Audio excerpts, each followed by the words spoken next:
Tom, who are you? What? Who are you on the phone to? None of your business, but it's Barbara and Michael trying to work out. They keep trying to dodge my calls. I'm trying to get hold of them. Barbara Broccoli and Michael G. Wilson. Yeah. They don't. There's been a change. They don't own What are you talking Bond about? anymore. Why does no one tell me these things?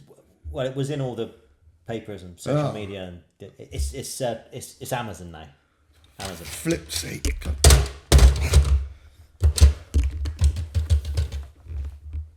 Is Amazon? Yes. Hello, this is Tom, and I'd like to speak to Jeff Bezos, please. Bezos. B-E-Z-U-S. No, I haven't got an order number.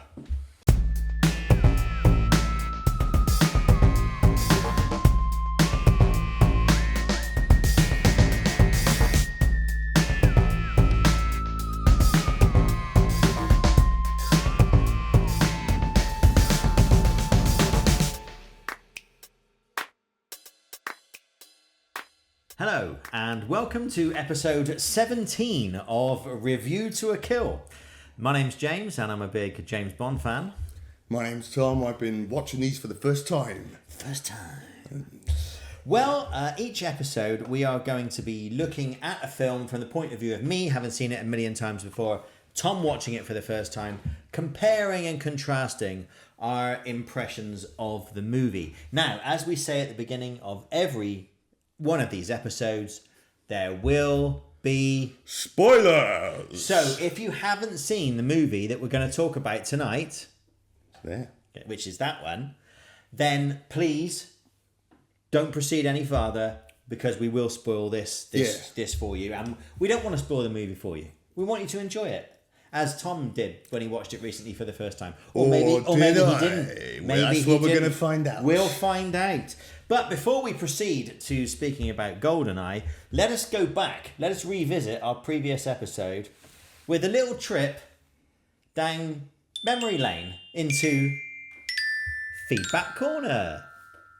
This was the feedback that you gave us about our License to Kill episode 16 of the YouTube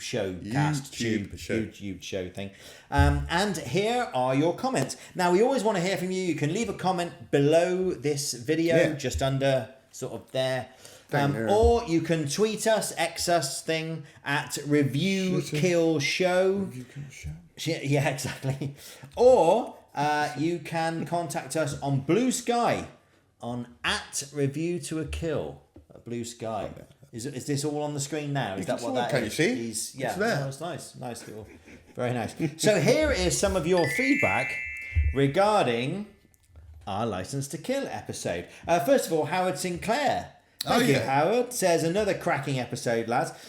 I'm sad that Mr. Dalton didn't do more than 2. I think that's a fairly commonly held view now. As I liked his darker, colder Bond and was pleased a lot of the cheese had been removed and replaced with hard-hitting action. I said I said I could watch tons more Dalton. My son is the same. He watched them for the first time a couple of years ago and loved them. Looking forward to the Goldeneye review, as I went to a special screening at the Odeon in Bristol. Put on my hall of residence at Bristol University. We got trashed on vodka martinis and taken there on buses with 007 as the number on the front. That sounds good, doesn't it? Very good. Excellent stuff. Thank you, Howard. Craig Luft. I was especially looking forward to this review.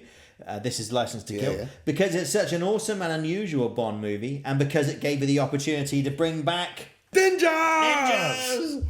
Revenge of the Drive-In. Yeah, they do a podcast. A podcast? Well, there's 2 of them, but one of them got in touch. Excellent, thank you. Well, hello. It's very good. Where are they? Oh, they're from America. Are they? The US of A. We've gone transatlantic. It was only a matter of time, wasn't it? You know, hello to you. Howdy. Yeehaw, etc. I'm walking here. All that. So we love all that stuff. We do. Yeah. This movie almost prevented my birth. My parents went to this. That's a great first line for a message to us. My parents went to the cinema on a date and hated it so much they left early. I think a lot of Americans didn't like License to Kill when it came in. Luckily, they stayed together. Well, yeah. Very pleased to hear it. Well, very pleased you're with us on planet Earth. Just discovered you folks a few days ago, and I'm already completely caught up. Ooh. That's fantastic. We love a completist. Yeah, thank you very much for catching up so quickly. As an American, it's rare to come across a Bond fan that's also a Partridge fan. So to you two, I say, aha. Well, all I can say to you, sir, is lovely stuff. Thank you very much. Very nice to make your acquaintance. Absolutely.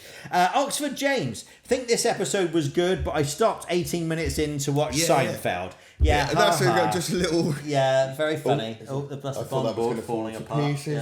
Little on our production meeting. Yeah, can we stop telling people stop watching us and watch the most popular sitcom, most successful sitcom? I accept my part in that discrepancy. Yes, Don't watch us. Don't watch us. Well, I didn't mean stop. Okay, doesn't matter. License to Kill is in my top 2, says Oxford James, and I love it. Great precursor to the Craig era, but also did it miles better. Keep up the sterling work, gents. Thank you, Oxford James. We did talk about that in the last episode, that he is the kind of prototype Craig, taking it right back to the novels. And it's a shame Dalton only did 2, but it feels like the world sort of wasn't ready for such a sudden change after the Roger Moore era of big flares and silly stuff. And, you know, so in a different era, I think he would have made 5 or 6 or 7 Bond films, Craig, but there we are. Thank you very much, Oxford James. Cavert Gambo? Okay. I don't know. This is a new one on me. I apologise if I've got that completely wrong. I have to agree that it's a great action thriller on its own.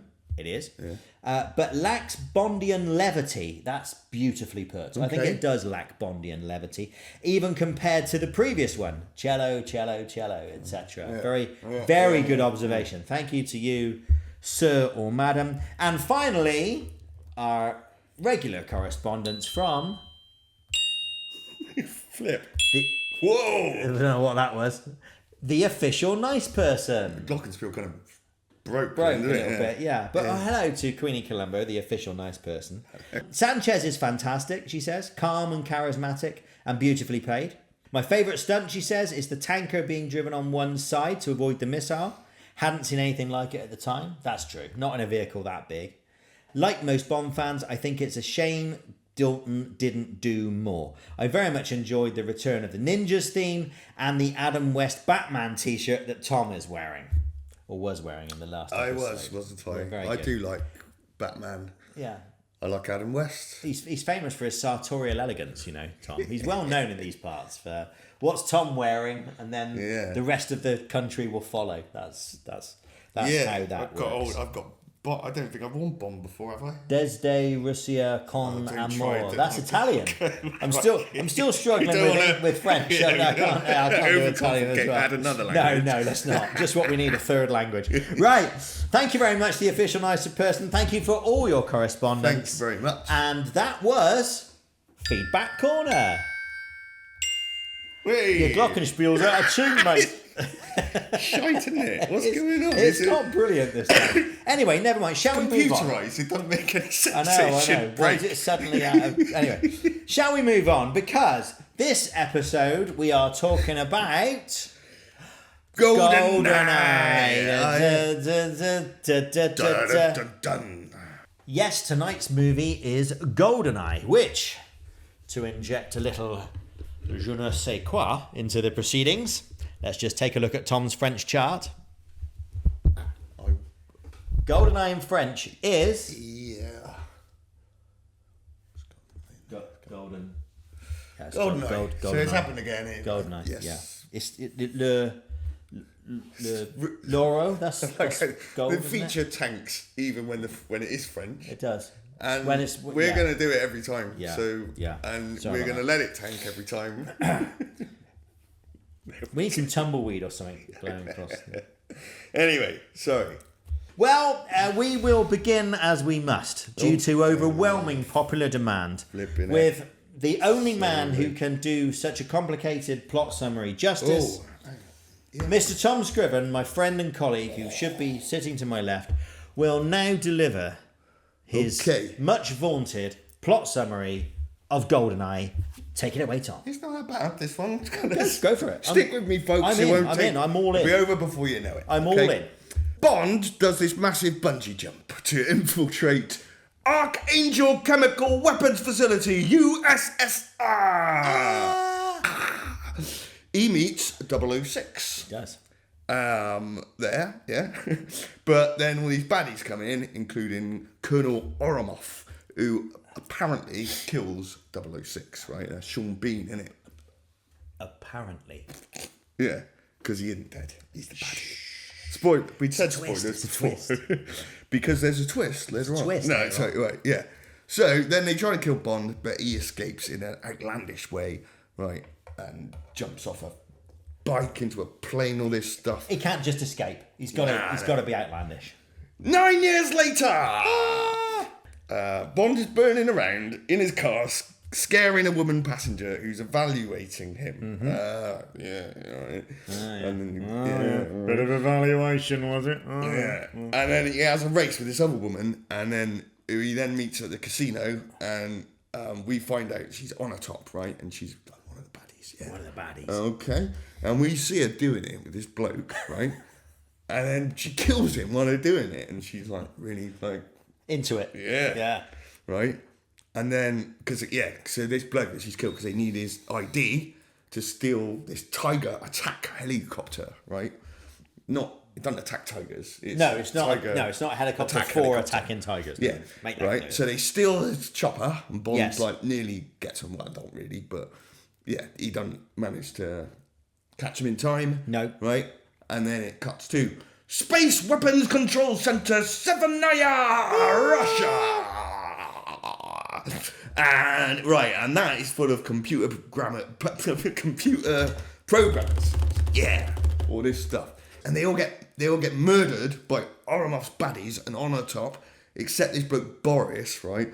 And he went out for a ciggy, and Natalia, who hid in a cupboard, right? And then this massive EMP thing, right? Goldeneye gets set off and blows up the whole control center. But Natalia manages to survive, and then she later gets kidnapped by Onatopp when tracking down Boris, because it turns out he's a wrong un, right? He is. But before that, MI6 included a new M, who's Judi Dench now, right? Yes. And they get Bond on the case. Yes. Right? Bond meets Jack Wade from the CIA, who points him towards Zukovsky to arrange a meeting with the suspected culprit, Janus. So he gets to the meeting place, and it turns out that 006 faked his death. He's not dead after all. Not dead, and he ain't a goodie. He's a baddie, because he's like really eggy about his parents' death. He blames the British for it and everything, right? You would, wouldn't you? Sworn vengeance. Yeah. Right? So he tranks out Bond, or someone does, with a dart. Yeah. And then it just cuts to him in a helicopter, and he's trapped, and he's in the Tiger. In the Tiger. Natalia's there, wake up, all that stuff. And then, but he managed to escape, because it's going to blow itself up with its own onto itself. Its own rockets, right? And then they get taken to jail, interrogated by the Russian Minister of Defense, right? And Natalia lets him know about Oromov. But yeah, Oromov comes in, kills the Minister of Defense, and then takes Natalia. Big fight, chase. Bond gets in a tank. And eventually kills Oromov and goes to Cuba with Natalia, who's tracked down Boris, right? And they have a fight with Onatopp, but she gets killed by getting crushed by a tree, right? And then they find the baddie's base, but Bond is captured when rigging it to blow. We're nearly there. So we're not calling him 006 now, because what's his name? Trevelyan. Alec Trevelyan. Yeah. So he tells Bond that he's going to steal shitloads from the Bank of England and then use Goldeneye to wipe out all the financial records, right? And then Natalia hacks into the satellite system to reprogram it to destroy itself, but she gets captured. Boris has to try and undo the programming, but he's pissing about with Bond's grenade pen that he got off Q earlier, that I forgot to say. And then that ends up blowing up, which allows Bond and Natalia to escape. Bond tries knackering up the dish antenna thing and has a fight with Trevelyan. Trevelyan falls off the antenna, survives that, and then is impaled as it's destroyed. Yeah. Natalia rescues Bond in a helicopter. Boris gets killed by liquid nitrogen in all the chaos. Bond and Natalia land and are about to get it on, but all these Marines come out of the surrounding shrubbery, and Wade takes them to Guantanamo Bay. For debriefing. Yeah. Well, there we are. Thank you, Tom, for such a comprehensive overview of GoldenEye. It's now nearly midnight, but we got there in the end. Would you like to know how this movie was came about? I'm very interested in this. I'm going to lean even more heavily than I normally do on the Bible of Bond. I'll just say because of the time gap from the last one. Exactly that. I'm very intrigued to see what went down. So, Some Kind of Hero by Matthew Field and R.J. Chowdhury.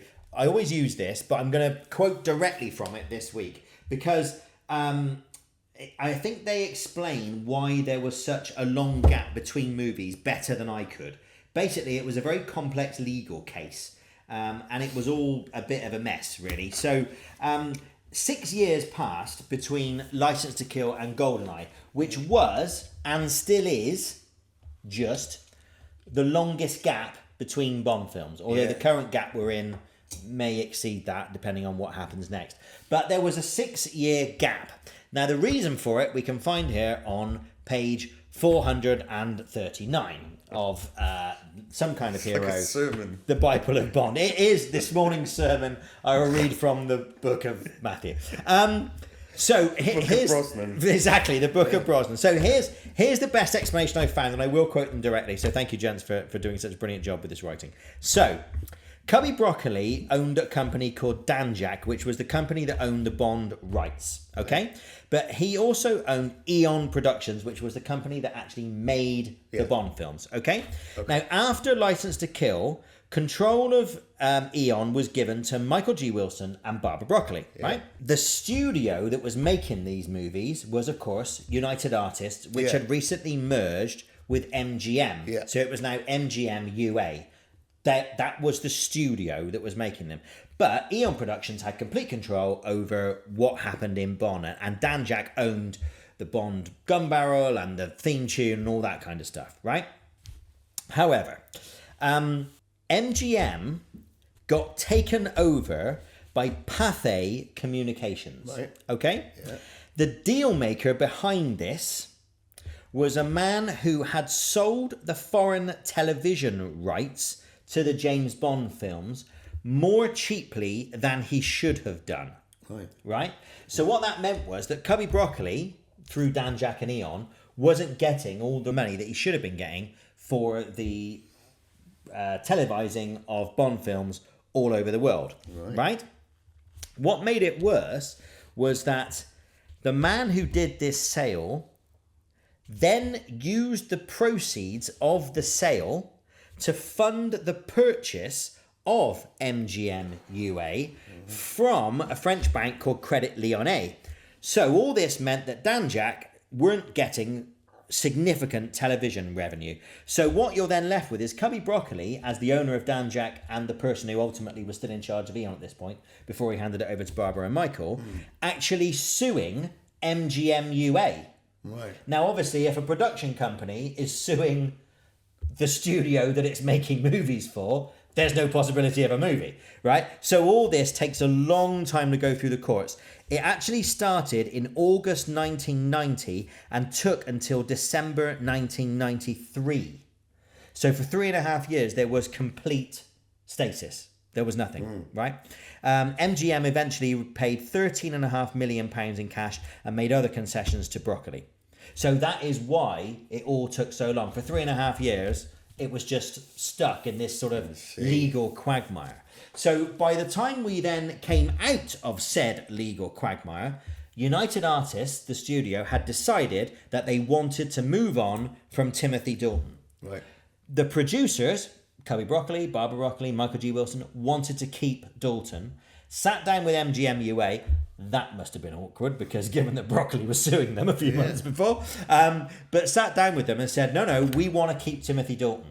But the studio would not be moved. They felt that Dalton wasn't bringing in enough money as Bond, and that America hadn't been receptive enough to his Bond, and they insisted upon a new Bond. So at that point, Timothy Dalton did the decent thing and put out a resignation statement saying how great it was and how much he loved it. And to be fair to Dalton, he has always been very complimentary about his time in Bond, and he's never been bitter about only doing 2 movies, and he's had nothing but good things to say about being Bond. And he's gone on to a really interesting career, hasn't he? He's done loads of interesting stuff. He was great in Hot Fuzz, wasn't he, and some of these other movies. Yeah. So all of this meant that the studio were looking for another Bond again.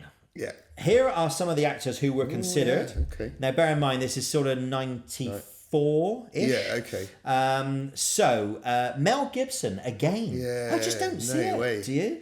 Liam Neeson, I can see Liam Neeson having done it in his prime. Ralph Fiennes, who had a big role in later Bonds, of course. My immediate shun or the Mel Gibson is more just because he's such an established star. I mean, I don't think he. You think of him as Riggs and everything. No, he doesn't seem like a Bond type anyway. Riggs and Myrtle. Yeah. Okay. Paul McGann was considered. Okay. And so apparently, briefly, was Hugh Grant, who would only... Yeah, exactly. Well, we can't... I like slightly him, clearer about he's good. So anyway, eventually, of course, Pierce Brosnan was chosen. Now, we know from a previous episode that Pierce Brosnan was very nearly Bond in 1987 when they eventually cast Timothy Dalton, but he got stiffed by the studio and ended up having to do another series of Remington Steele, which then got cancelled. So he really was very harshly treated by his studio. However, he knew it wasn't Broccoli's fault, so relations between them were still good.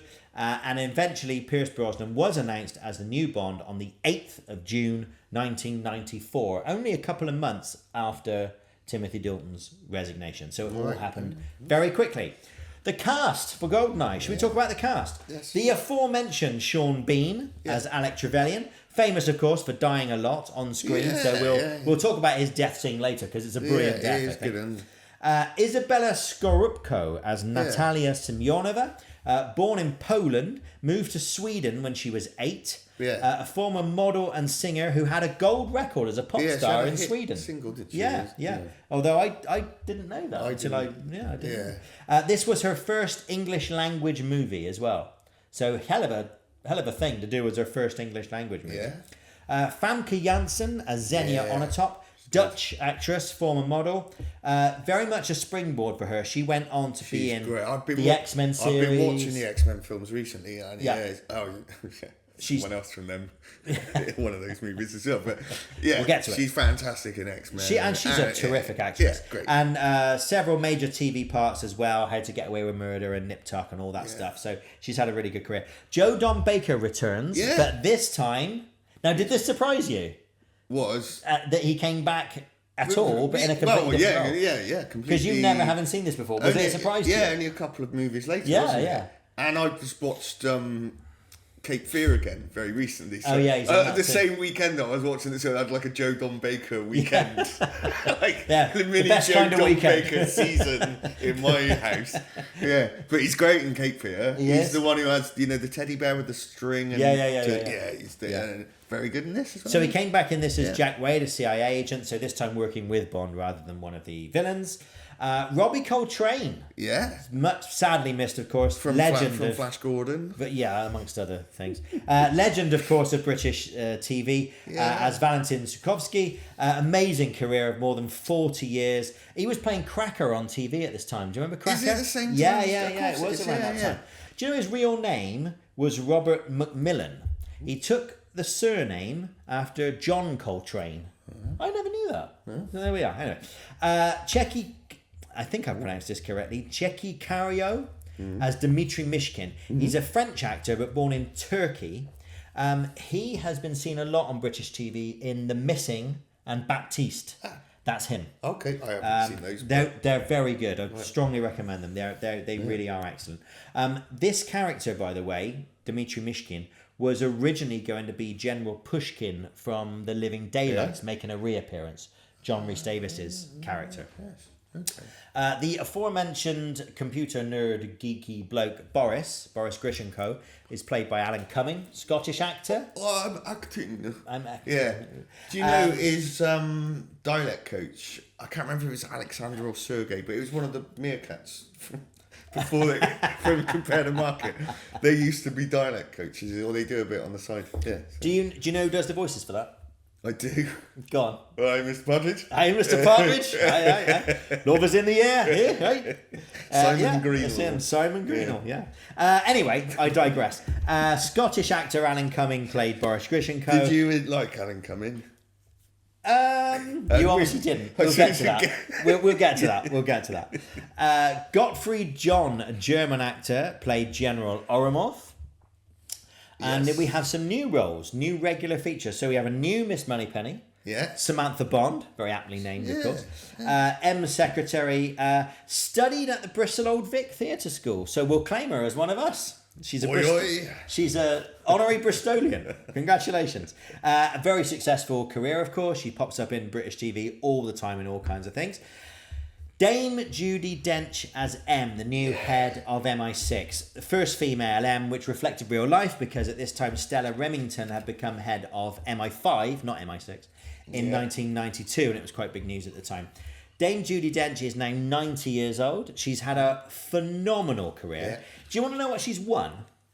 She Yeah. has won an Oscar, a Tony Award, 2 Golden Globes, 4 BAFTAs for television, 6 BAFTAs for film, and 7 Olivier Awards. That's not bad, is it? That's pretty good. Bill Tanner is back. Yeah. First time we've seen Bill Tanner in 14 years since From Your Eyes Only. For Your Eyes Only, I should say. Nice to see. He's a big part of a number of books, so it's nice to see Tanner back as a call back to the novels. Played by Michael Kitchen, a very respected British actor. Trained at RADA, has had a very long career. Been in all kinds of things, Michael Kitchen. Q is back. Yeah. So although they changed M and they changed Moneypenny, they kept Desmond Llewellyn as Q. He was 81 at this point. Really good scene with Pierce. We'll get to it. Yeah, really good in this. A few little smaller parts that we like to point out occasionally. The obvious one I'm sure you would have spotted. The singer in Zukovsky's Club is Minnie Driver in a very early role But, before Good Will Hunting. I was thinking, wasn't that right? No, it wasn't. It wasn't a cameo. She was genuinely a jobbing actress at this point, picking up little parts. Yeah. Not long out. Good Will Hunting was not long afterwards. Yeah. The train driver of Trevelyan's train. Yeah. It's only a tiny little part, but he's one of those guys I know I've seen him in something. Yeah. So that was Trevor Byfield, who popped up in loads of British TV over the years. He was in Only Fools and Horses, One Foot in the Grave, Minder, Holby City, all kinds of things. He was just one of them guys that you always see and go, oh no, I've seen him in loads of stuff. Also, and you are going to love this. I know what you're going to say. Go on. I spotted him anyway. Did you? The Russian agent. One of the Russian officers? No, maybe. No, go on. There's one of the Russian officers is the one who's in Alpha Papa. The guy, he says he played bass. When they make the jingle, he says he used to be the drummer in Marillion, the character. Really? Well, he's one of the hostages in the radio station. Yeah, I remember him. Yeah. He said he used to be the drummer in Marillion. He speaks to Oromov a little bit in, I can't remember exactly. Really? Yeah. I'm going to have to look that up because I didn't know that. Yeah. Well, here is another Alan Partridge thing you're going to love. Okay. The man in the computer shop in St. Petersburg that Natalia goes into. Yeah, I did recognise him, but Chris Feather from Alan Partridge. Chris Feather. His real name is Constantine Gregory, which is just magnificent. Chris, oh, you're dead. Yeah. Yeah, Chris. It's Chris Feather from Alan Partridge. Yeah, absolutely. Isn't that brilliant? I love it when things like that happen. I thought I recognised him, but yeah. Yeah, no, that's who it is. And that's only, that was 2 years later. So look, 7. Partridge appears in everything. Yeah. That's basically what we're saying. That all over the place. The producers for this movie, for the first time, Barbara Broccoli and Michael G. Wilson stepped up to produce on their own. Cubby Broccoli, unfortunately, was becoming unwell at this point. He was credited as a consulting producer, so it was actually presented by Cubby Broccoli. He actually died 7 months after this film was released. The script was written by Geoffrey Kane, a British writer, and Bruce Firestein. Because of the 6-year gap, a lot of the old crew were no longer used or available, or had retired, or some had passed away, unfortunately. So they decided to sort of move on and go in a completely different direction. So Michael France was credited with the original story, but they went with Kane and Firestein, these two new writers that they hadn't used before.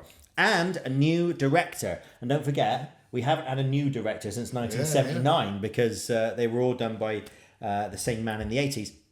So Martin Campbell, New Zealand director, helmed Goldeneye and would subsequently come back for Daniel Craig's first movie, Casino Royale, 11 years later. So he seems to have specialised in bedding in the new Bonds, specialising in the early Bonds. Peter Lamont, however, was retained as the production designer. He had just worked on True Lies. Yeah.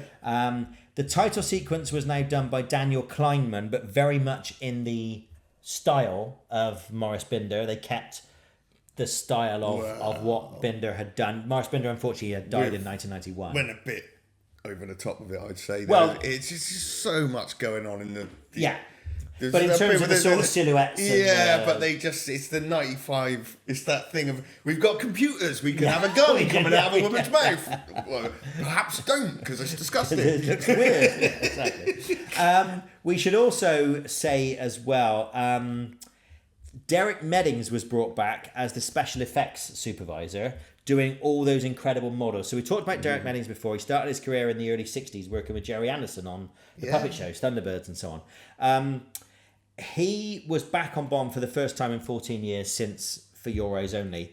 Made a huge contribution to the models and effects of Bonds in the 70s. And in this movie, all the models you see, a lot of what you see are models, particularly Severnaya. A lot of the explosions of Severnaya and the dish and all that kind of stuff is always models. And they look amazing. Yeah. And again, and I know we keep talking about this, just goes to show you the benefit of doing something real, even scaled down, but real, over CGI. Because it just looks so much more realistic.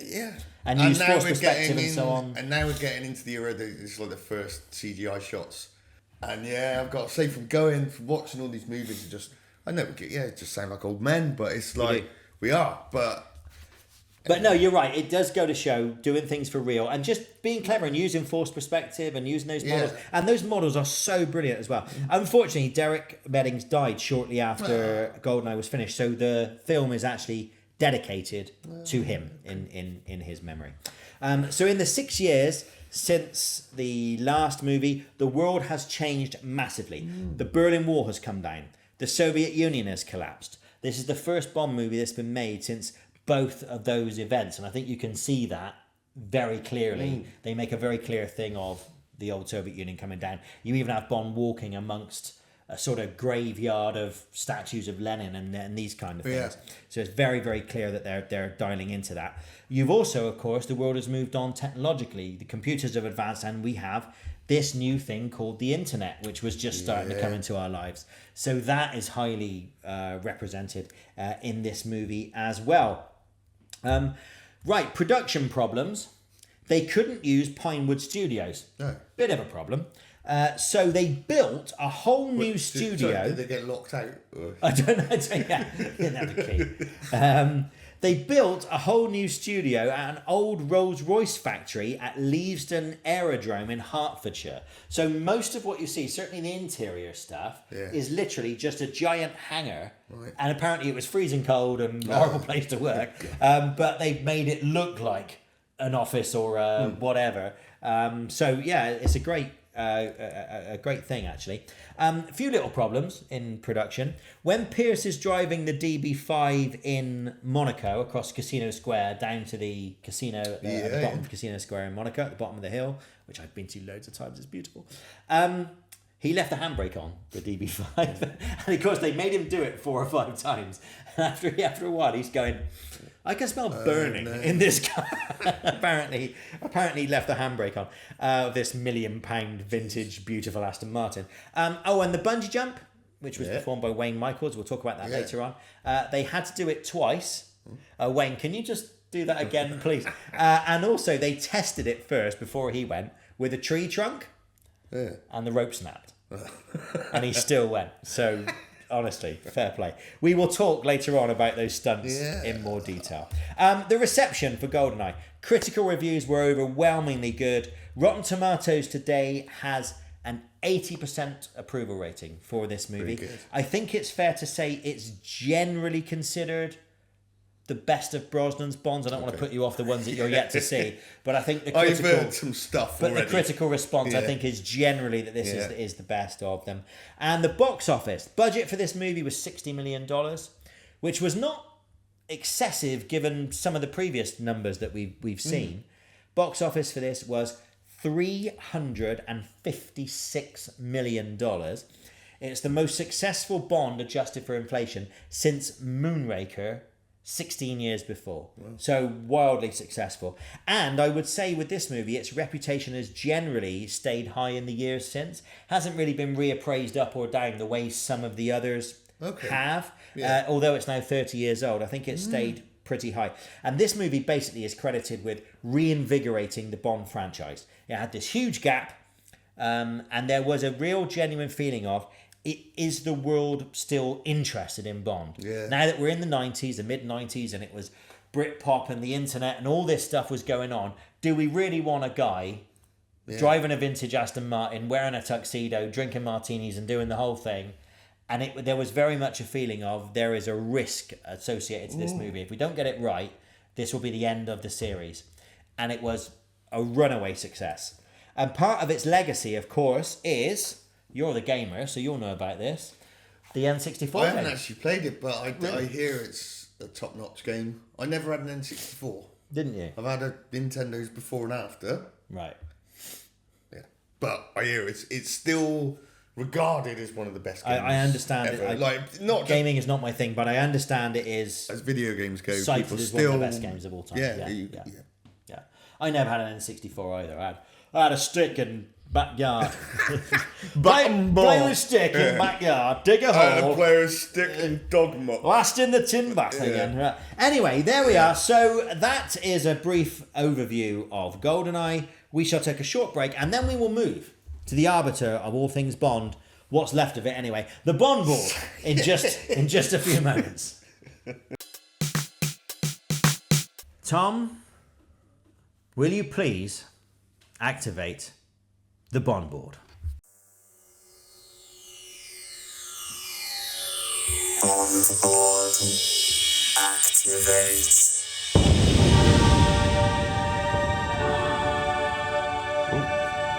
It is a thing of beauty, isn't it? Right. The BondBoard is the arbiter of all things Bond, with the 12 perfect elements of a Bond film. Here's all our scores, and would you like a top three? Let's have a top three. Go ahead, Tom. Give us a top three. Well, in number 3 is Thunderball with 186. In second place is Goldfinger with 191. And first place is The Spy Who Loved Me with 198 points. 198 is going to take some beating, you know. That's a big score. Let's see if Goldeneye can crack it, because I think I've scored this fairly highly. So we shall see. I need to declare an interest here. Yeah, I know. I just set the scene. Yeah. It's 1995. Yeah. I'm 20 years old. I know. I don't look it. And I'm going to the cinema with my then girlfriend to watch a Bond film for the first time in 8 years, because when License to Kill came out, it was a 15 and I was a very short 14-year-old and I couldn't get into the cinema to see it. So I hadn't seen a Bond film since I was 12, at which time I was, with my little friend eating sweets. And now 8 years have passed, a lot's happened. I'm in the cinema with my girlfriend having a beer and watching Goldeneye, sorry. And I'm just thinking, this is completely brilliant. And it was like, and we're back. In the first 10 minutes, we're doing Aston Martins, martinis, Monaco, dinner jackets, the whole shaken not stirred, the whole thing. I just sat there and thought, yes, I'm on board. Yeah, okay. So I will say, I understand. My scoring is unusually high because of that experience. So just want to declare that. Yeah, I understand, and I will say just before we get into the specifics. You hated it and thought it was shit. Yeah, no. What I'm going to say is I was noticing, like, this is as if someone's got a BondBoard and they've gone, Yes. right, we need to get these categories high. Yes. It was like, Yeah. they've deliberately gone, what has worked before? What can we do? It's like they'd do it again, but with a new spin. Exactly. Or reintroduce familiar things Exactly. with a new spin. And I don't want to labour the point, but again, put it in its historical context. That's quite a brave decision to actually look backwards at a time when we've got the internet and all these things and everyone's moving forward. I was 20 years old and you're young and you look into the future and blah, blah, blah. And there's all this stuff. You're looking back at the 80s and going, oh my God, what was all that about, right? Because it's a new time, it's a new era, the government's changing, all this kind of stuff. And so to actually go heavy on the old stuff, to go back to that era, was quite a brave decision and could easily have backfired and didn't. So... anyway, there we are. I just want to set the scene because that's probably why you're going, wow, these scores are very high for me. But anyway, shall we start by talking about the opening sequence? Yeah, okay. Which, of course, has the bungee jump, I think, is fabulous. And I love the shot over his head. Yeah, that's when really it's good. sort of, you stand there and go, oh, There's and a realise bit- how high it is. Just nitpicking, just why not? Yeah. I know we've not seen Brosnan before, but there's a stuntman just running, and now you can just see, it's like, well, Brosnan couldn't be bothered to run that day. I don't know, it's like, and the guy that's jumping off is not Brosnan, but they've got the hair right and everything.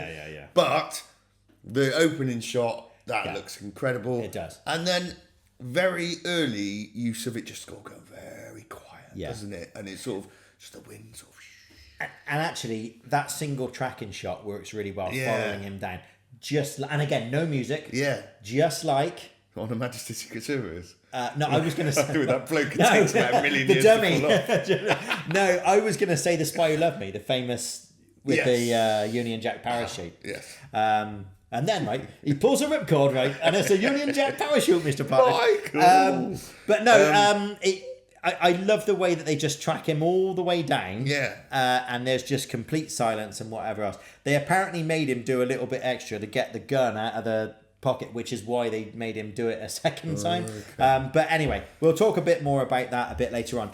Can we take a moment just to say in the opening sequence, Pierce Brosnan's hair? Yeah. I mean, there are great hairdos, and then there's that in the opening sequence. It's just extraordinary. Very nice, isn't it? It's just beautiful. No, he's bungee jumped, not a hair out of place. It's so beautifully manicured. It doesn't matter what happens. He could be upside down in a toilet. Doesn't matter. Just looking I'll just beautiful. point out, talking of toilets. Yeah. First interior, gents' toilet. Gents' toilet. Interior, gents' toilet. Of a Russian we see naval a man base. pissing. Yeah, exactly.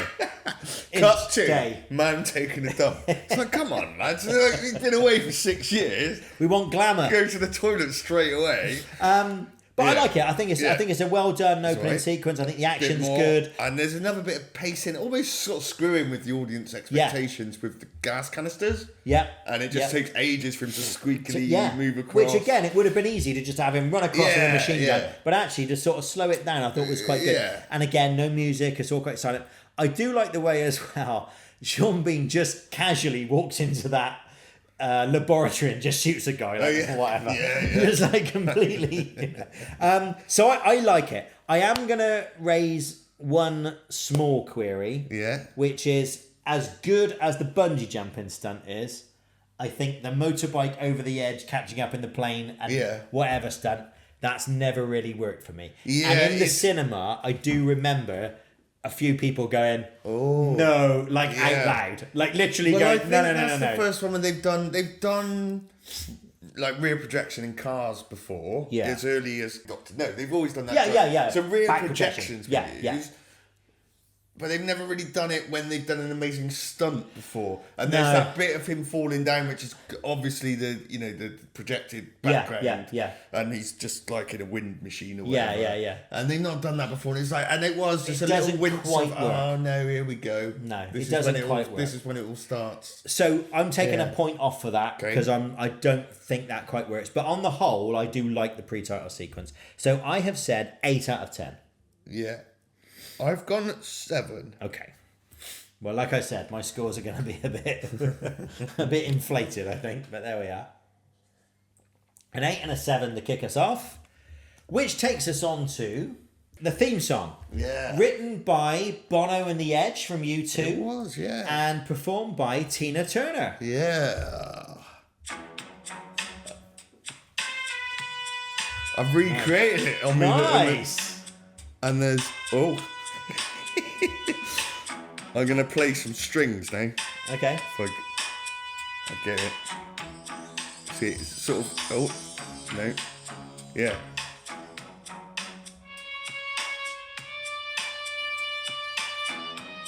Apes the theme tune. I don't know, it changes.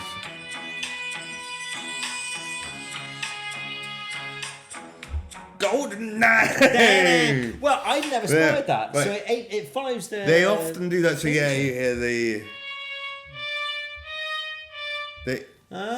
they'll put that in wherever they can. Very good. Yeah. He is a trained musician, you know. Tom Scriven Music on SoundCloud. He's good, this man. So a very modern feel for the theme tune, but with an obvious callback to the John Barry era with the horn section and all that kind of thing. Sung, of course, by a huge star, massively established performer.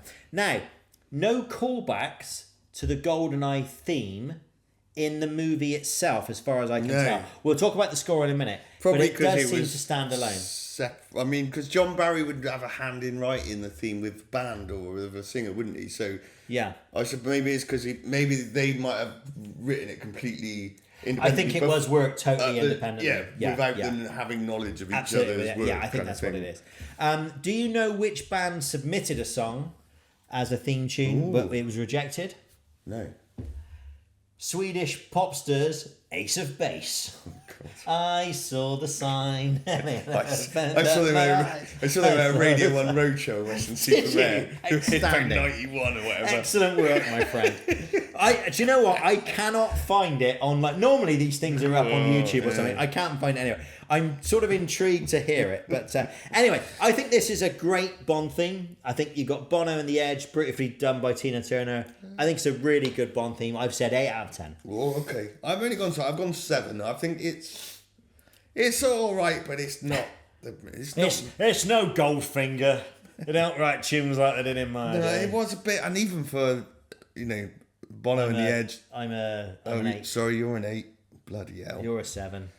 Complicated, aren't they, numbers? Yeah. Pain in the arse. Right, yeah.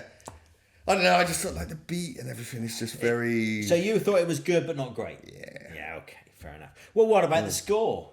What's the score with the score? See what I did there? So the score... Yeah. Okay, so there's a lot to say about the score. Oh, right. The score was quite controversial. It was written by a Frenchman called Eric Serra. Yeah. Who was a synthesizer musician. Well, wasn't he? And he loves his synthesizer. Did I get to it? Now, in fact, let me... Look, you're the musician, so let me do this very quickly, and then I'll hand to you. So, they knew that he was very electronic, and they wanted that sound, right? Yeah. And I think... The fact that his score proved to be controversial, I don't think is entirely his fault. Because the producers knew what they were getting with Eric Serra, right? They weren't going to get a John Barry type soundtrack. Yeah. And there are places, I think, where it does work reasonably well. I thought when you have those sort of low down noises, the sort of slightly industrial sounding noises... I think that works because you're talking about computers and post-industrial Russia and all that kind of stuff. I think that works. There are places where it does not work, let's be honest. Like straight after the opening credits? I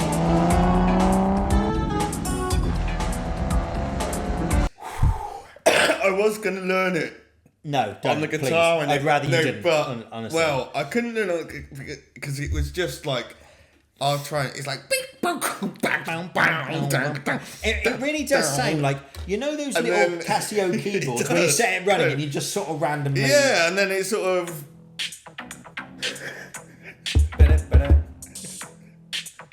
It does, doesn't it? Yeah.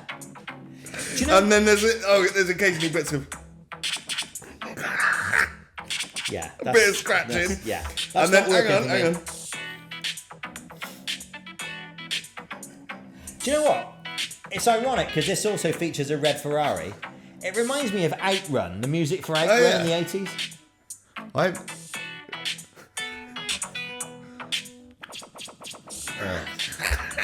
So let's just... I know it's awful, but... No. Let's if I just Go ahead. mute different bits of it, right? Yeah.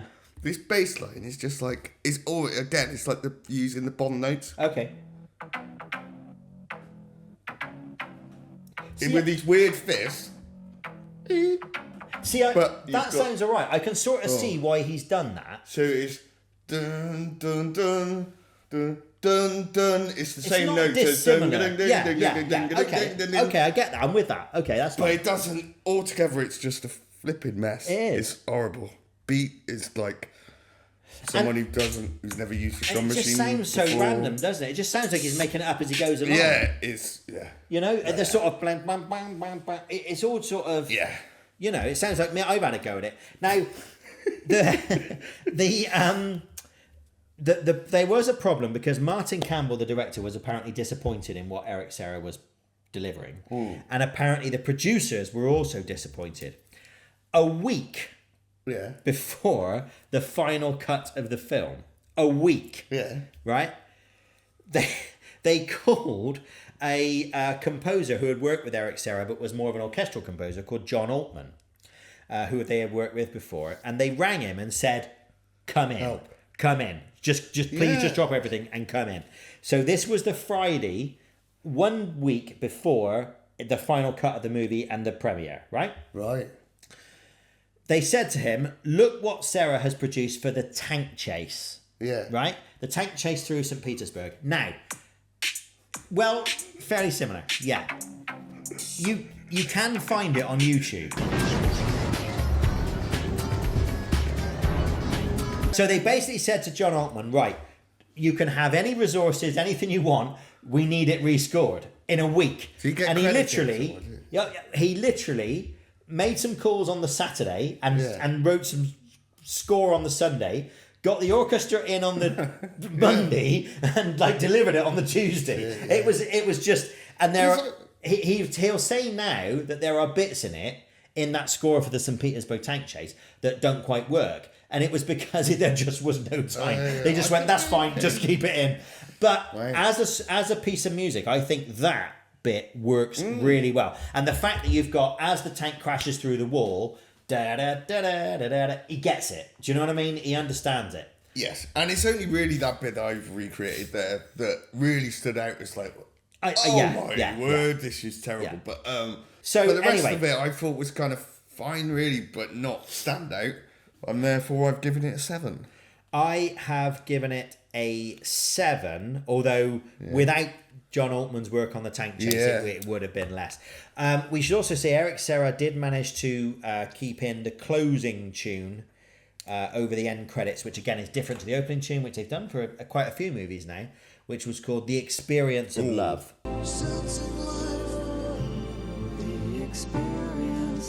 And is pretty forgettable, I think, if we're being perfectly honest. So I think a couple of generous 7s, I think we're being honest. And we should point out also that Eric Serra was not asked to score a Bond film again. Under the sky. Right, stunts is next. Right, let's talk about something brilliant. That bungee jump. Yeah.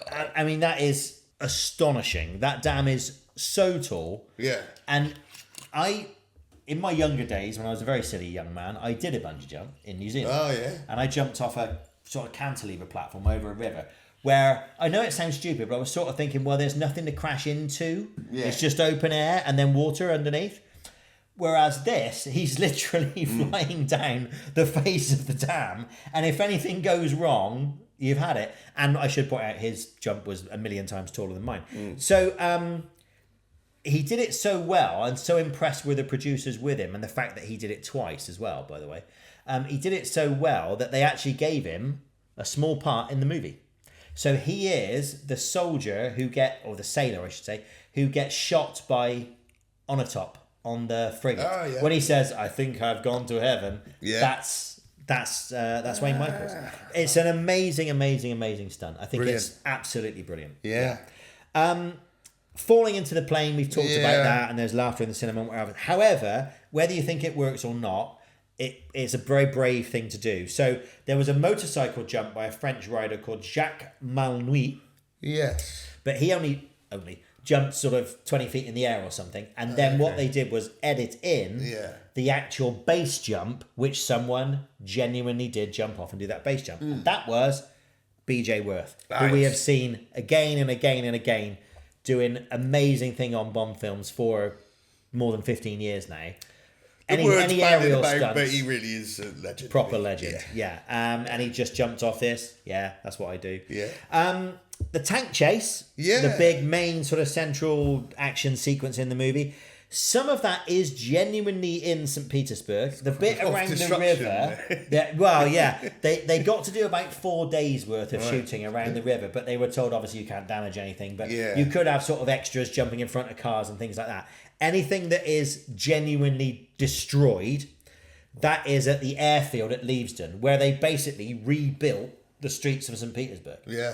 It must have been an enormous set that they Yeah. built for it to basically just destroy it, to have Pierce driving into walls and stuff. Yeah. So that I think is a pretty amazing Did thing. you you happen to notice the shameless product placement that went on during the tank bit?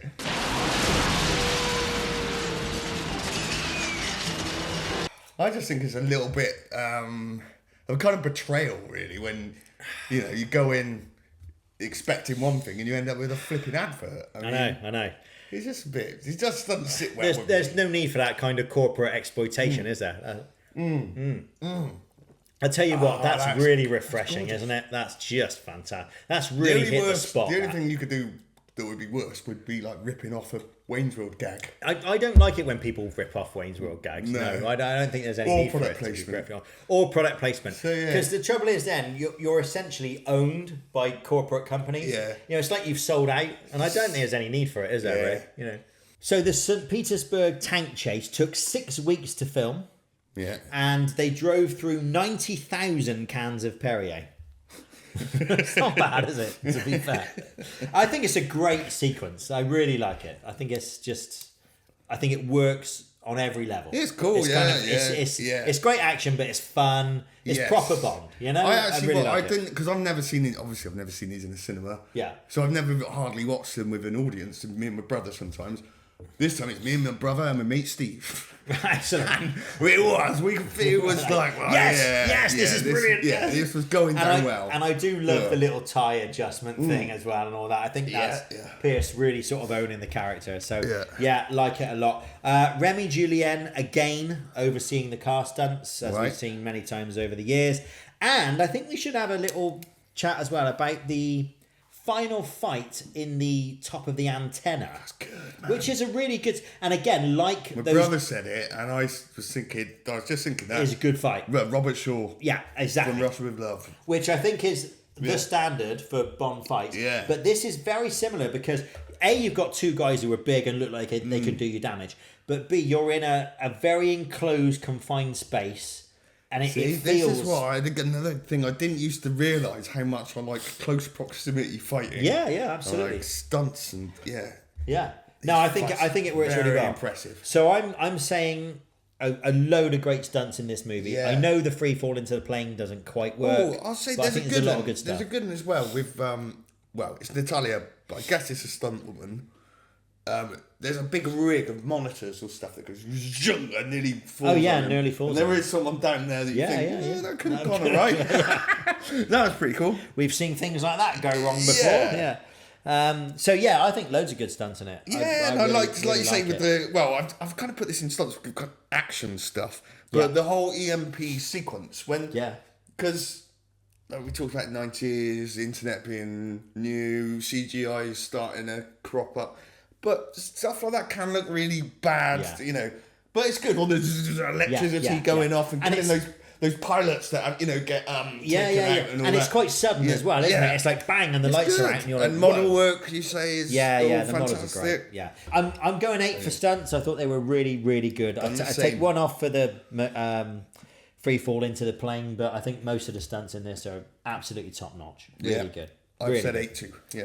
Okay, excellent. Vehicles. Well, I guess the big news is the return of the DB5 for the first time since Thunderbolt. Yeah. So we haven't seen that car in 30 years. And suddenly there's Bond back at the wheel of the DB5, same number plate. Great music playing. Yeah. After those opening credits, vroom, vroom, vroom, here it is, and it's like and he's bear in mind, burning around. If you're seeing the DB5 in every film, right, then it becomes the DB5 again. But we haven't seen it for 30 years, and he's making the quips. Ladies first. Yeah. This is what I mean about them taking. He's got a bit of Going back to it. a little bit of Rog. Absolutely. Yeah, 100%. He also, of course, drives a BMW Z3, which was a little roadster, 2-seater roadster, that was brand new to BMW. It wasn't available for public buying at that time. Yeah.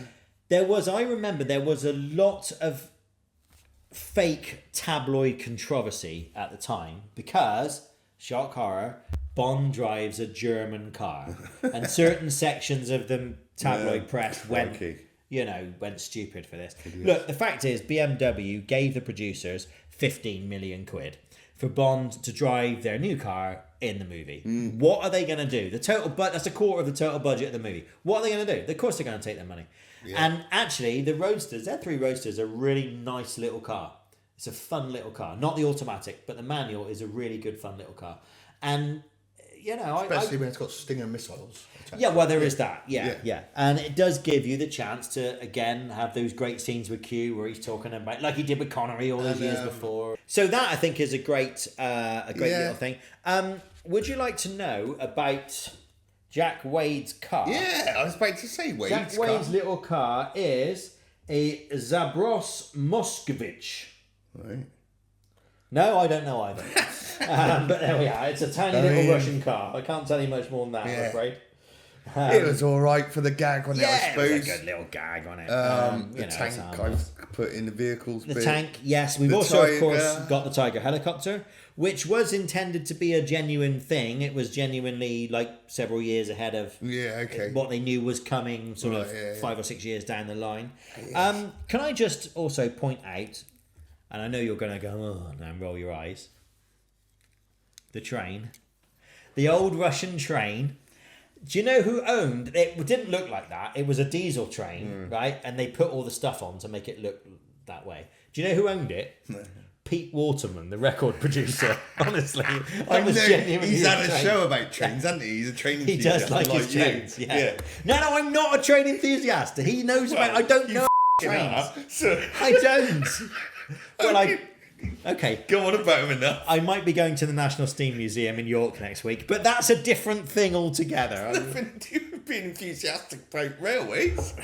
I like trains. What can I tell you? I'm getting old. Well, I like don't trains. pretend you don't. Well, That's what annoys me. I don't know anything about You've trains. got to own it. I do own it, but I don't know anything about them. So you're a train nerd, but a thick one. Yeah. I'm a train nerd with no knowledge. I can tell a steam train from a diesel train, but that's it. I don't know anything about them. I just like trains. That's all right, isn't it? It's nice. I'm happy with it. Anyway, Pete Waterman is a proper train nut, and he owns like massive full-size trains. And that was one of his trains. And they said that the train looked like Darth Vader as well, because they made it all black and sort of put that cladding on. So it's got a weird, it does look like it does have a bit of face. It does. They put a sort of slightly sinister looking face on it. Any vehicles I missed? I know there's sort of little planes and bits and bobs and things like that, but nothing major. Baddies motorbikes at the beginning. Yeah. But the standouts. Yeah, those are the standouts. I am saying for the return of the DB5 and the Z3, which I like. I know some people don't, but I like the Z3. I think it's a nice, fun little car. I'm going 8. Yeah, so am I. How about lots of 8s so far? We've had this is a big 8 movie. It's very much an 8 movie. Yeah. Isn't it? Villain.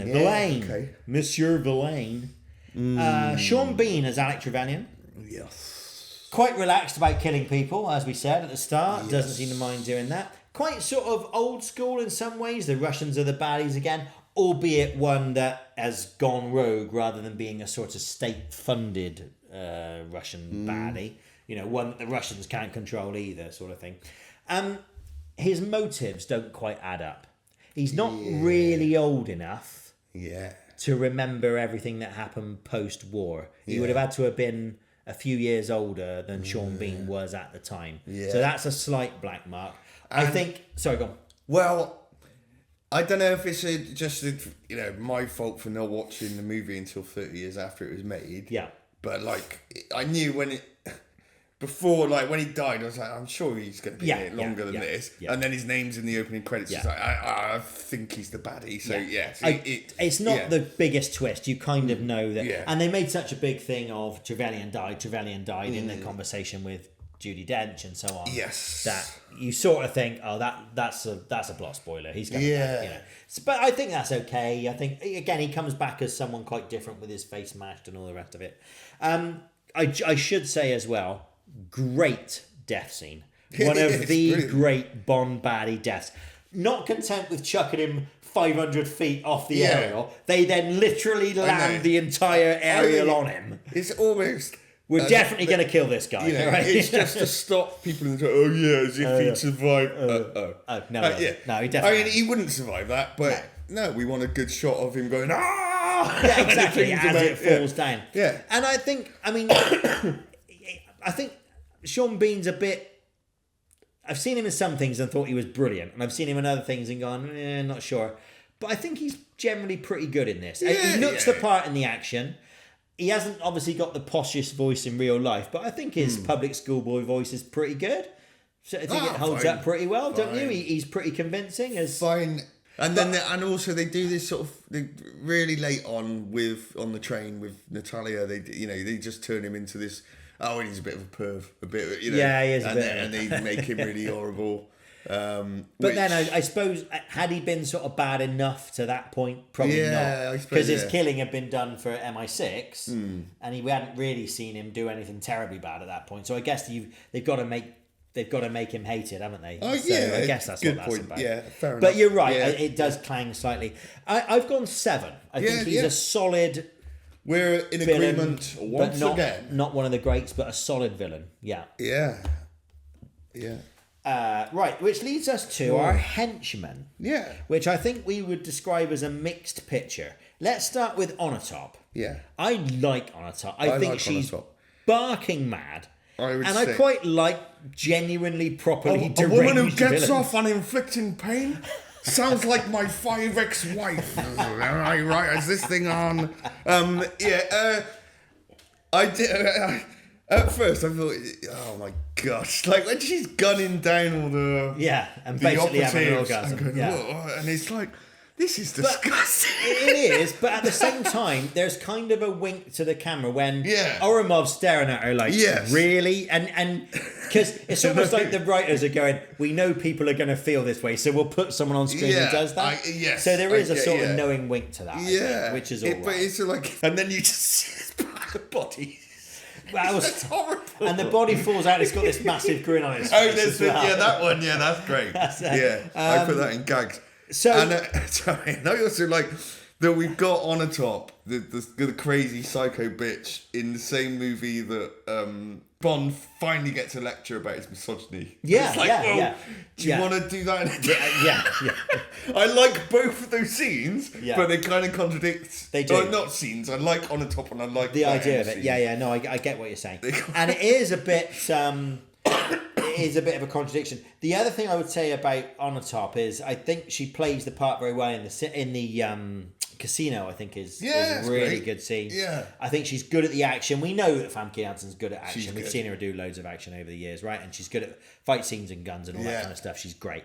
Her death scene is a little bit underwhelming. Yeah, but that was because they filmed a bit where she was sort of more gratuitously killed by their helicopter. Took it to an 18 and it took it to a 15 and they said, and they didn't want to go to a 15 again, so they cut it out. So that I think happens, but Onatopp, good.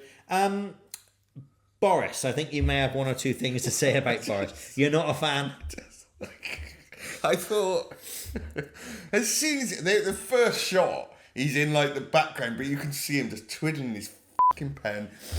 Doing And that all thing this with stuff of I am acting. Yeah. Like I say, the accent, like, from the meerkats. I take your point. He's in the X-Men too, and he's all right when he's covered in prosthetics and makeup. I mean, no, he is clearly a great actor. He's been in loads of things and done it really well. And also, again, we've talked about this in previous episodes, but if you get the part of a baddie or a henchman in this case in a Bond film or a sort of supporting baddie, I guess you would call him, you're not going to underplay it, are you? No. You are going to do it definitely big, and you're going to chew Yeah. the scenery and everything. And you are going to really go for it. And I don't think there's anything wrong with that. It's not... For a supporting villain, he has a lot of screen time. Yeah. So it is a lot of screen time where it's sort of dialed up to 10. Yeah. You know, that's the only thing I would say.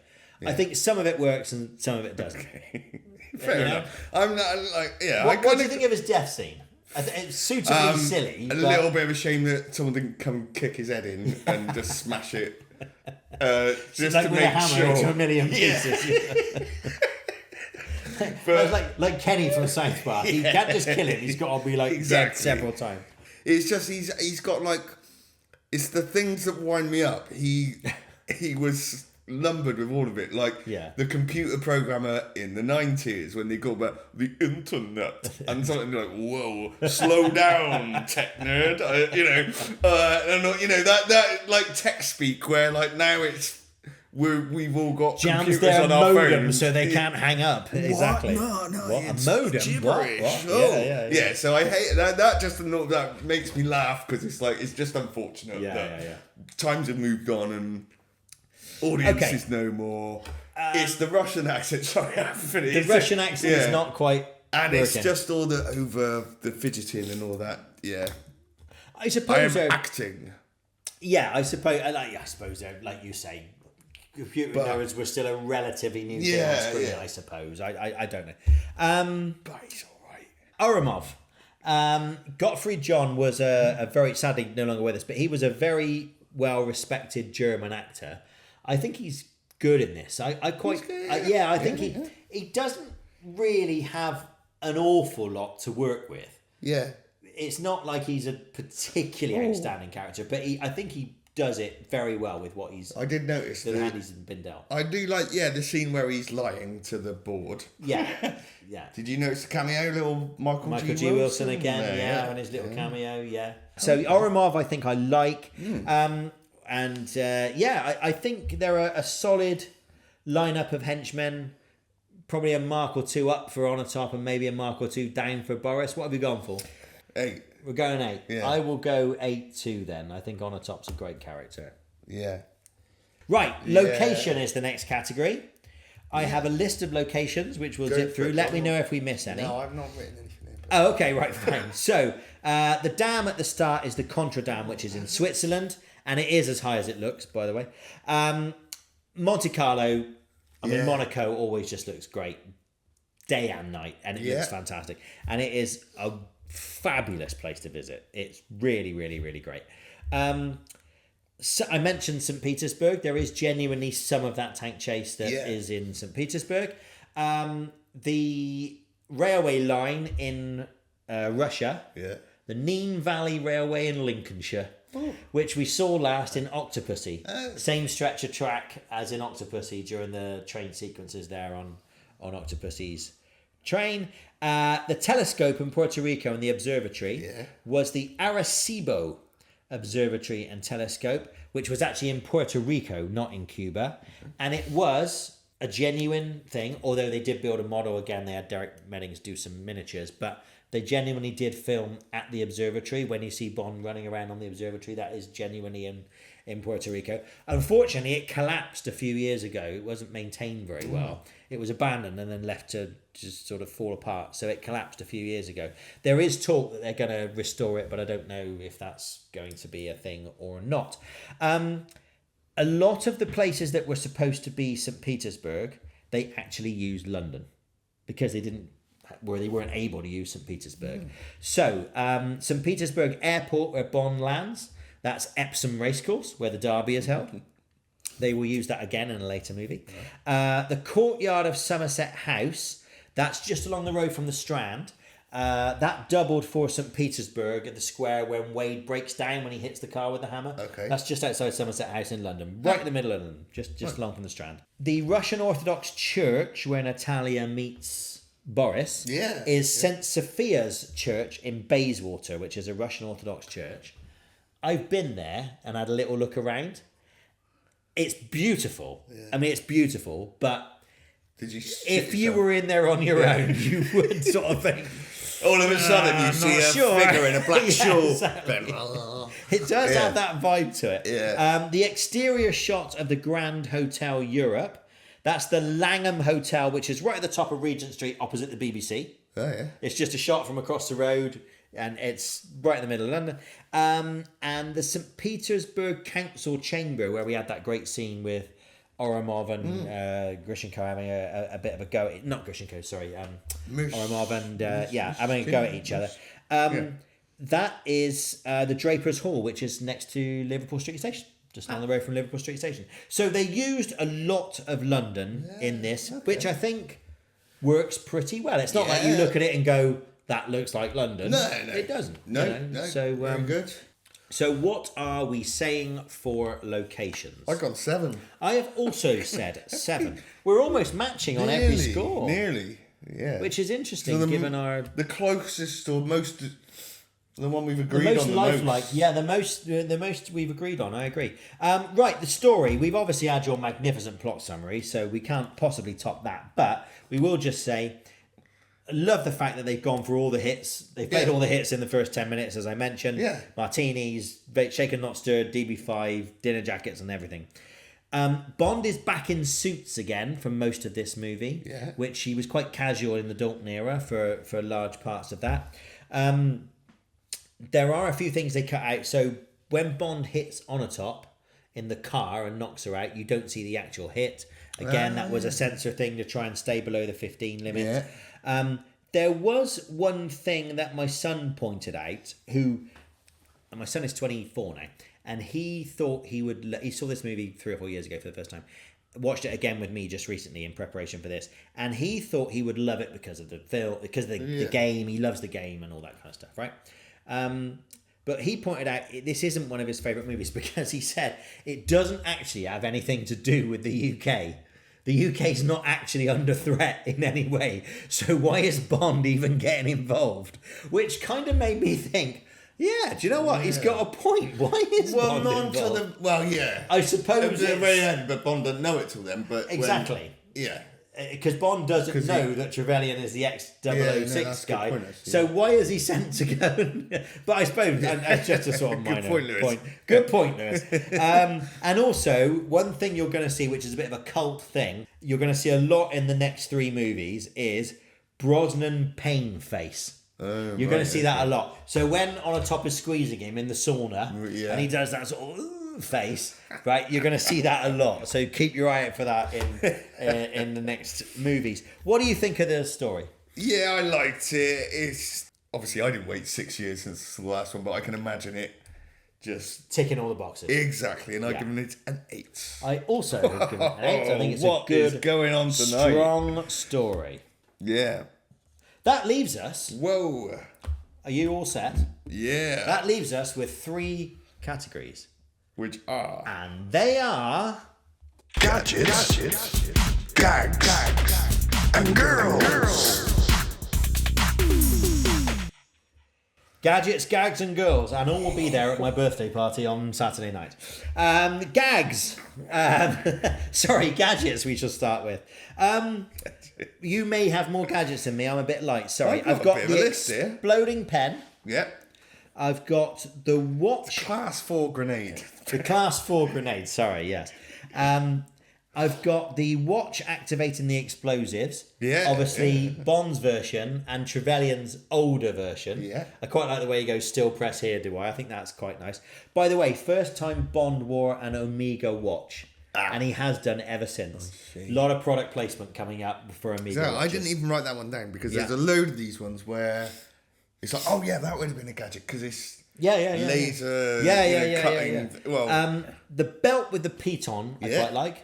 I think that's quite a nice idea. Just to we've got those good stuff when he smashes through a load of glass using that bit. Oh yeah. That's pretty cool. Yeah. So I've got a few. What else have you got in the way? Oh, I got gadgets? this like laser cutter thing right at the beginning. Oh yeah, to get into the gun thing. Yeah.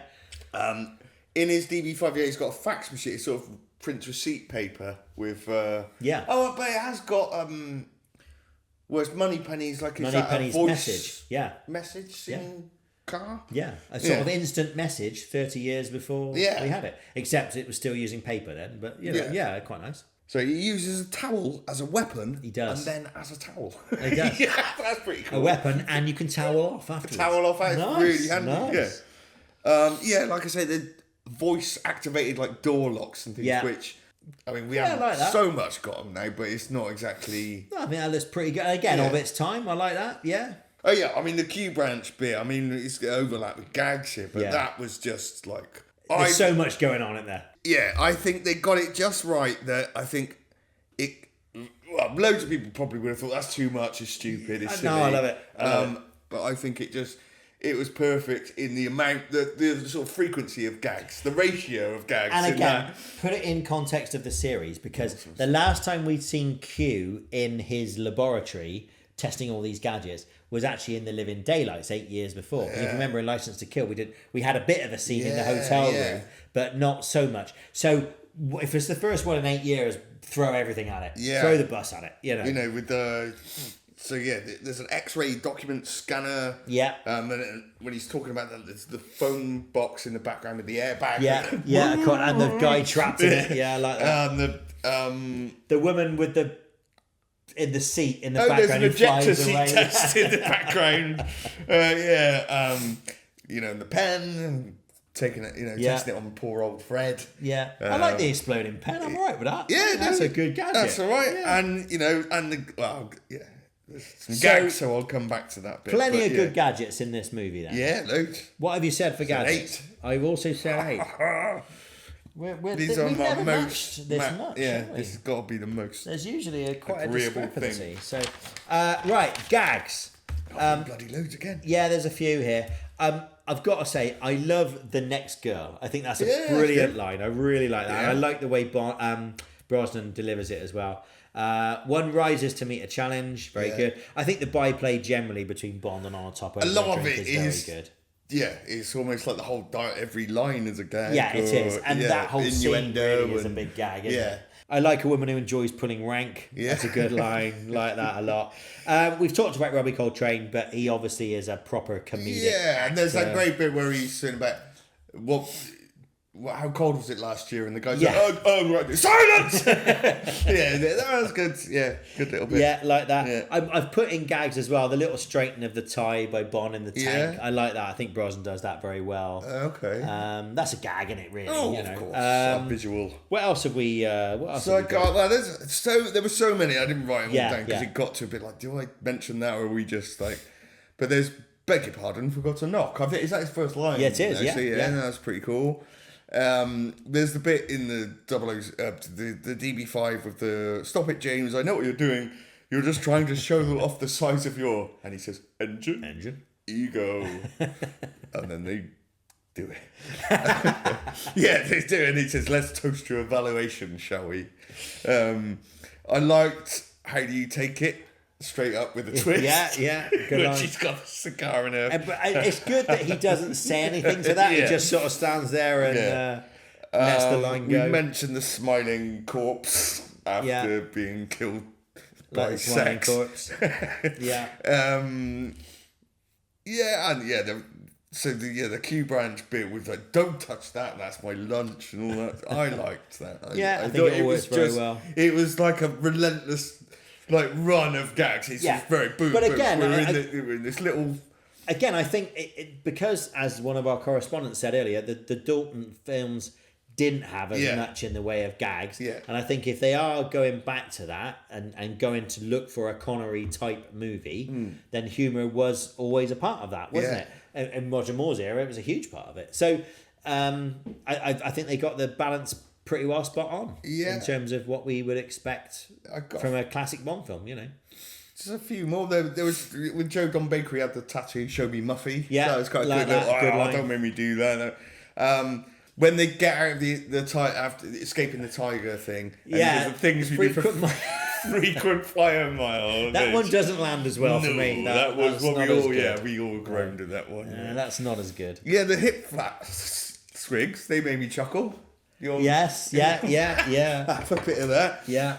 She always did enjoy a good squeeze. Yeah. Okay. But the bits I really did like were the Natalia complaining, like, "Oh, I'm fine, by the way, thank you very much." Yeah. And her turning it round with the "go ahead, shoot him, he means nothing to me." Yeah. And they do the call and Brosnan's response to that where he's like, "Oh God." And he says "I'm fine, thank you very much," and all that. And I like again, that. that's the kind of we'll talk about this in Girls, but it's a development that we've seen before with the girls kind of standing up to Bond more. Yes. Obviously, we're talking about 90s women now, the Ladettes and all that kind of stuff. So it's women sort of standing up for themselves, isn't it? I quite like that. I like there's no one within 30 miles of here. And then all those Marines appear is quite a good gag. One's about 2 foot away from him as well, which is quite good. And also, my friend Stevie pointed out that when they all get up and then the helicopters come down, exactly. It's like all of a sudden you can hear the helicopters. Like they were silent when they were down. That's all right, isn't it? I mean, for gag purposes, it's fine. So I have said 8 for. I've actually gone higher. I've gone 9. You've gone big and 9. My reasoning. I was just smiling ear to ear throughout the Q Q branch. branch. Yeah, there is a lot of fun. I just love Desmond Llewellyn. I know he's not going to be in it for very much longer, and I'm not looking forward to that. I know it's already happened, but it's like we got a couple more. Got him for a couple more. Yeah. So he's great. He's great. In this. Girls. Right, let's talk about the girls. Natalia, of course, is where we must start. She's resourceful. She's a match for Bond. She pushes him around, as we said. Yeah. Bit of a development of Pam from License to Kill, where we saw Pam standing up to him. So I think a bit of a development of that. And as you say, he means nothing to me and all that. Yeah. I think she plays that really, really well. I think for a relatively inexperienced actress, I think she's brilliant. She's great, and the character just having watching what she has to work with bloody Boris to begin with. Yeah, exactly. And then watching all the co-workers getting gunned down, and then that. And we didn't notice actually. We didn't mention it before. They did a classic Bond villain thing of. You think she's up in the air then. Yeah. So Onatopp shoots her, or shoots the Evan, and you're not going to check that. No, I'm going to presume she has died and nothing's happened. Yeah, exactly, yeah. You just don't get it, do you? It's a Dr. Evil thing. But I quite like the way, because in Isabella Scorupco in this, if you think about it, there's an awful lot of emotional range to what she has to do. She's doing a lot of action, a lot of terror, and a lot of different things that she has to do. More so, I think, than in some of the other actresses have been asked to do. Well, then they have, because they have she sees all the people being gunned down. Yeah. Then the whole place collapses around her. Yeah. She has to escape that. So she's got to run to the first hour or so before she meets Bond. Yeah. It's kind of one of the first times really where we've had a good long bit of screen time with the girl before she meets Bond to establish who she is and why we should care about absolutely. And she's a match for Bond, right? And actually in the next movie that idea is going to be taken even farther. I won't spoil it, but you're talking about someone being a match for Bond, you're really going to see that in the next movie. Talking of a match for Bond, the new Moneypenny, Samantha Bond, is very much, again, modern woman, not going to get pushed around, talks about sexual harassment and these kind of things, which, again, she's clearly into Bond and clearly likes him, but equally there's, what's the word? There's behaviour that she's not going to put up with. And I think that, again, is absolutely bang on for the times. It's a new decade, it's a new era. In fact, we're halfway through the new decade by the time they're filming this. So it's a new era and there's, things that are going to be acceptable and things that aren't. Good. I think the scenes between Pierce Brosnan and Samantha Bond all the way through Pierce's time as Bond are really strong. Good. For the most part. I'm glad to hear. I like I think I think they're particularly good. I think she's a really great actress. And I'm not just saying that because she's an honorary Bristolian. The new M. Yeah. I mean, it's Judi Dench, so enough said. I mean, I said to my mate and my brother, it's like, I know everyone goes on, you know, it's almost like you want to go, nah, sod or whatever, but she's just perfectly cast. Yeah, she is. And just... Yeah, she is. No complaints there. And again, firing back at him. The whole lines about you're a sexist, misogynist dinosaur, a relic of the Cold War. Again, that it sort of sets up Bond in this new world, but it also is quite sort of challenging to the viewer because you know Bond is going to behave in the way that he has done, but can't really do that in this modern world. You know, she's aware of his shortcomings. I think she's just terrific. But like I say, she's Judi Dench, so you know she's going to be terrific. It's like, well, yeah, she ain't gonna go wrong, is she? Really, she's terrific, and that's it. So I think a really good cast of female characters. Yeah, definitely. Really, really good. Thoroughly. And if you know, I know the main score for Henchman was Onatopp, but just having that very strong female presence there absolutely doesn't hurt at all. No, it doesn't at all. And to even if they do the crazy psycho nympho bitch thing. Yeah, but again, if you're going to have your main henchmen and they're going to follow on from Jaws, for example, there's got to be something about them that makes you stick in there, makes them stick in your memory. Okay. So, yeah, I've said 9. I think we've got fantastic selection. I've gone 1 down on 8, but yeah, crikey, this is high then. No, I'm a 9. Yeah. You've written 8. Oh. He's an accountant by training. He's trying to talk and write at the same time. Sorry, no. We can't do 2 things at once. We can't do 2 things at once. We're men. Right, we're going to add up the scores and we will be back with some totals in just a moment. Welcome back. We have done some maths. We have indeed. So, let's have a look at what the final score is. I've inputted your data. Ooh. And I have scored Goldeneye. 94. And Tom has scored Goldeneye. 92.